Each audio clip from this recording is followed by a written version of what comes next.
So when Joe and the O Positive guys invited me to come here, which has been happening for a while, because as many of you probably know, I live in the area. It's never been a good time because I've always been like off having a baby or writing a book or doing some weird other thing. And this was the first year I was here, but I'm not on tour. I don't have a band. I don't have anything going on except all the weird things that are sort of happening in my life that maybe I'll tell you about as the course of this night unfolds. That's definitely going to happen. But actually, what I really wanted to do, because the more I've learned about the O Positive Festival, the more excited about it I am and the more impressive it is. And also, traveling around, it's a really amazing, unique thing that is happening in this place right where I live, that I wanted to actually invite Joe and Jimmy back up onto stage to just have a discussion. So if you will welcome these guys back onto stage. And thank Joe for doing this thing, because we're all here because of him.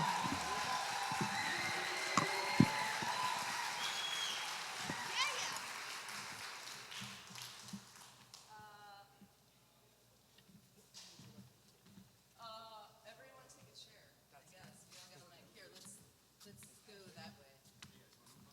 Yeah, like the Three Bears. I'll get this out of the way. I'm just going to say Amanda fucking Palmer. And I wasn't going to say it that way because my young son is in the audience, but at this point, right? I have a theory about swearing and children, because now I have a child and I swear all the time, and I've had to think about it. I think swearing in front of your child is totally okay as long as it is a joyful swearing. So if you're like, that's fucking awesome, that's like, you can encourage your child to do that. But you don't want to encourage them to go, you're a fucking dickhead. Like, that's not good swearing. So I'm like, only positive swearing in my household. We'll talk about that later. Can you grab my water? Sure, absolutely.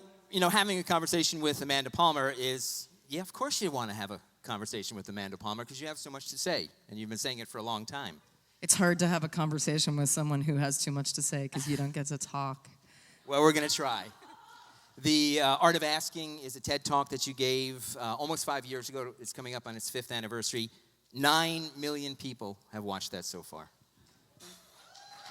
Yeah. And I never thought that was going to happen in my life. Probably like you never thought, 20 years ago you're going to wind up doing this. We saw it all. Yeah, we knew. No, we had no idea. I had no fucking idea. How's that? Yeah, things just happened and I wound up doing it. But I mean, the thing that we should get to, which we so clearly have in common, is, and especially with what's going on in the world right now, which is, I think we can all agree, is just insane. People, I was so astounded to find, and I'm not sure what your experience has been, but I was so astounded to find that people didn't understand that when two people give each other things that this person needs, that I might have, that you might need, that we do this exchange that happens to be non-monetary, like not cash money, that actually makes people really happy. And I was so freaked out by how freaked out people were, that was a good thing. I just felt like I had been blithely going through my whole life thinking oh, everyone must think that. And then I hit this whole wall of oh no, I'm in this little bubble of people who think that, money really can fuck up an exchange. Yeah, totally. But I mean, look at all these people that are giving what they want to do this. So, it's all of us, and I think you're absolutely right. And at the same time, all of us at O Positive, the 150 providers, the 175, what are the providers? Can I have providers? Yes! Awesome. All of the volunteers, all of us that work, all right, I love this. And all of the people that work year round to make this happen. not only in Kingston, but in Haverhill, Massachusetts, Poughkeepsie, New York, Chicago, California. There's many more of us than we know, right? I'm sure you've seen that in your travels, right? It's amazing how many people actually say, like, hey, I will help you do this. I can do this with you. And this started with Tom Single, the dentist here in Kingston. I don't know if Tom's here or not. But, Tom was the spark who came up to me at a party and said, there's this band from Brooklyn, I want to clean their teeth. I went home, and Denise, I think, might be here. We were like, oh my God, that's incredible. How else can we do this? We called some doctors, we called some musicians, we all got together 4 months later, 8 years ago. And now last year in the clinic alone, we did 467 clinic visits. And yeah.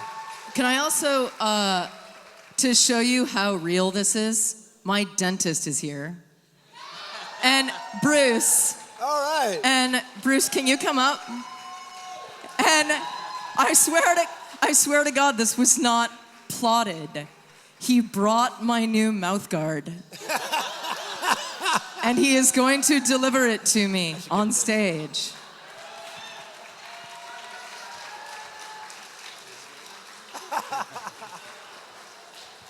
Thanks, Bruce. Are you one of the providers? I am. Can you Yes. talk for a second? Yes. Sure. I love Bruce. Here. Take a chair. How long have you been doing this, doing the festival? My mouth guard. Oh, for the festival. lose that. I don't know, Year about one. 5-6 years. Yeah, I think 7. Yeah, But I'll maybe go with 7. I mean, you know better But than I- I do.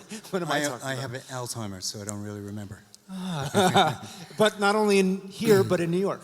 Yes, but in New York. Yes. So you've seen our musicians that are playing. Yes, I've seen. And I've had the pleasure of meeting some really, great musicians. Well, and you are a in the city. musician. Yeah, I'm a musician as well. Right. I'm the dentist with the hit record from the summer of '67. I was also Jimmy Buff's dentist, like when he worked at NEW in New York City 30 years ago, maybe longer, And by the way, I'm missing a tooth.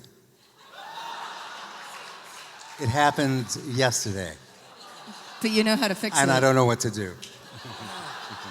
Maybe you could ask one of the musicians to volunteer to Yes, that's right. paint it. Anyway, yeah. Thank you so much for your service and this exchange. It's amazing. Yeah, So, thanks, way to go. Bruce. Thanks for my mouth guard.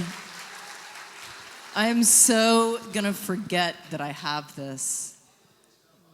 Yeah, that's yours. I know it's mine. It's my.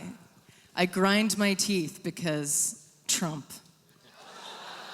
I'm just gonna PS that Bruce Milner story. In 1967, the band was called Every Mother's Son. The song was "Come On Down to My Boat, Baby." And on a TV appearance, I think it was Merv Griffin or Mike Douglas, when he interviewed the band, they got to Bruce and they said, "What are you doing?" He said, "I'm in dental school." And Merv said, "Stay in dental school." So here we are 50 years later. But, I mean, it's amazing to me how many artists and musicians are medical professionals. Like, Yeah. it's called the medical arts for a reason. Yeah, well, because first of all, you're connecting with people all the time, and you're a healer. And I think without getting like too serious too fast, that's what musicians do. It's what healthcare providers do. They're about connecting with the humans around them, connecting with the tribe, making it better. And it's a different, it's just a different form of healing your community. Yeah. Especially when the whole community can come together and we can all take off our labels, right? Because what's amazing about O Positive is whether it's a muralist that's 6 stories in the air for six days or a week and a half, whether it's a musician who comes and plays one show and goes to the clinic, we all go, you all don't get to see the clinic, but in that clinic, everybody eats together. There are no labels. The doctors aren't wearing white coats with stethoscopes. They have stethoscopes, but everybody's the same. And we literally begin to value each other equally. And that's what's making this work, not just in Kingston, but in other places around the country. And I feel like if we can really commit to that as a community here, we can show that one little thing, because no revolution starts with one shot or one idea. It's 1,000 or it's 100,000. And I really think that I mean, I can call it out. I mean, I think we're trying to have a revolution here. I think this is part of that belief. And what is that? You know, so I think it's amazing. You guys in for a revolution? We don't have much time. yeah, I better No, leave I now. don't mean for the interview. I mean for the revolution. There's not a lot of time to dick around and talk about the revolution anymore. It's like shit is happening Right, fast. And no that- more motivations needed either. No, we've, Yeah. we've got the motivation. But interestingly, this started before the Affordable Care Act. This is here now because complete wellness isn't just having health insurance. It's about community reassurance and how we are there for each other. And it's like health assurance is what we try to really go after. And how can we empower communities to take control of their well-being? And that might mean putting a mural up of, you know, an indigenous woman who paints the mural of an indigenous woman on the side of a building in Kingston, so we should be reminded of what's going on. So that's really important. And those murals that are behind here and the 7 that are going up right now around Kingston, and my hat is off to the art witches of our art program, Kimberly and Denise, for curating it so well. There are now 29 murals here in Kingston, and they don't go anywhere. You know, they stay. And we're reminded every day that we put murals in neighborhoods of people that look like people in each neighborhood so we can begin to break down the barriers between our neighborhoods and between each other. Yeah, and we need that so bad right now. So badly.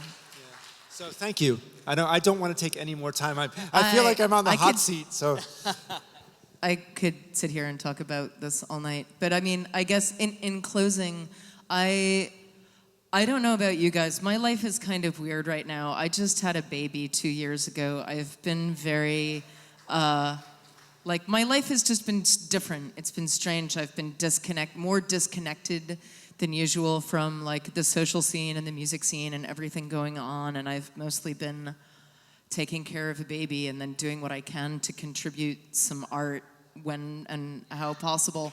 But also, like, I've been reading the news every day. And every day I feel like this can't be happening. And every day it gets a little weirder and a little worse. And I feel like I'm living in a movie. And then, you know, I come out and I see things like this and like stark reminders of sanity and stark reminders that actually like the vast majority of people and people in this country are good and will help each other and do want to be connected and do want to, you know, care for each other. And we just need so much more of this and more of what we are doing tonight, like not just as a special event, but just as a daily occurrence. Also, just to constantly remind ourselves that we're not insane, that this is not a country of evil, fucked up people. It's just not. It's a country of good people who are generally decent. yeah, I totally. So, and you are one of them, and this is an amazing festival, and I love you. Thank you so much. Joe! Joe Conkra Jimmy. and Amanda Palmer. Thank you so much. You guys want to hear some more music? All right then.